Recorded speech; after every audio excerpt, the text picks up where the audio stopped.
Sonia Jenny. Hapa ni Brian Mwenda, kapinyu wa DH. Niko hapa just to make a few announcements. Kama venye mnajua tunaelekea wiki exam. Cheki Karanja na tunyamaze hapo. Tunyamaze hapo. So nasema tunaelekea wiki exam. So nadhani hii wiki kucooperate tuko DH itakuwa lazima. So niko hapa kuongelelea funky yenye ilifanywa last week. Kama venye mnajua by the way funky ilikuwa ngori sana, juu ilikuwa inafanywa chuo ya maboys na wasee wengi walikataa kuenda. So hiyo funky ilikuwa ya maths club, ilikuwa inatakikana tu wasee wenye walikuwa wanafaa kwenda kurepresent chuo yetu walikuwa wanafaa kuwa machopi. So for the first time Karanja kaenda funky. For the first time, reason being juu machopi wengine walikataa. Actually wase wenye walienda walikuwa walifosiwa sana waende. So huyo mode mwenye ana represent maths club akatafutilia wase machopi wakakataa. So ikabidi tu akina Karanja walipiwe. Azizi ni ati ni kitu iko, si ni kitu iko Karanja ama nadanganya? Ni ukweli, si Karanja unajua venye pia kwanza una performingi kwa maths. Cheki nikwambia msi performance ya mwanaume usiba. Karanja ebu nyamaza. So nilikuwa nataka tu kwanza waseme venye kulikuwa na venye chuo waliturepresent ama waliturepresent fiti ama ilikuwa tu ufala. So acha nipatie nani? Cheki si upatie Karanja mwanzo tusikie. Karanja. Chiki wasia yuma. Shika upatishie Karanja huko. Chiki yari unafanya msi akuwe shy. So good morning or evening. Karanja. Cheki Sonia Jenny ako unijui na kaa unijui hiyo labda ni kujifanya. Mimi ni Karanja, the famous one.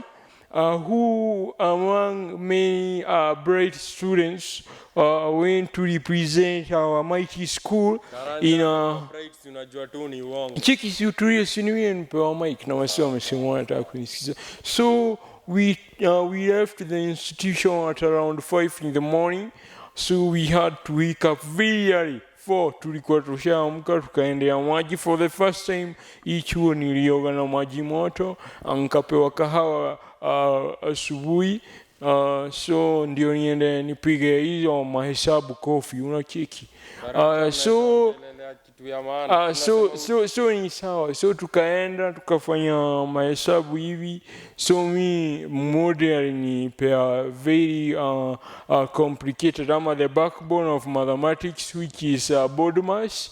Niende ni explain uko BODMAS. So but nilemea kiasi but all in all to succeed kuenda. But ningetaka nibonge kitu kimoja kuhusu chenye tuliona huko, like chuo kama hiyo ni ya maboys. Prince wao huwacheki maslahi yao. So sisi si ufara cheki kani mamodi teaching practice. Wanaletewa ngoma dem kwanza. Kuna kingine hapo kalikuwa kanaitwa Keshiwa Nzika alinibeba karaitski hivi figa ni mauano. Cheki si utulie. So lakini chuo yetu si wangu. Shida ya Prince ni gani? Umpata anatuletea mamodi wanaume TP like sikiza kwanza. So anatuletea mamodi wanaume wakiwa teaching practice. Kani female umpata manzi kama dharau ati msee amekuja TP ako 40 years ni mama manzi. So huku kuona madem ni ngori. Kitu ingine hiyo chuo yao kani historia lunch msee yeye ujiserve food. So stories za DH kwanza. Unataka nibonge nini? Uongele stories za Mao kulikuwa nafaa kwenda kucheki mbona hiyo chuo upa. Cheki sawa. Unaenda kuangalia. Si umesema nibonge chenye niliona kwani ulikuwa cheki Karanja. Na nirudia shika mic zako msee. Hiyo mic kama nikukujia hapo. Na nirudia nikasema msee akikuja chuo ajue kile kilimleta chuo. Si kufanya ufala. Unasikia Karanja? Na hii ndio ilikuwa mara Karanja ni mimi unaambia hivyo. Na hii ilikuwa mara yako ya Karanja. India ilikuwa mara yako ya na cheki Karanja. India ilikuwa mara yako ya kwanza na ya mwisho kuwaenda funky. Chuoni yako unakuwa ngana Wewe cheki Karanja wewe. Haya, asanteni. Na wadhani hii wiki tutakoparate.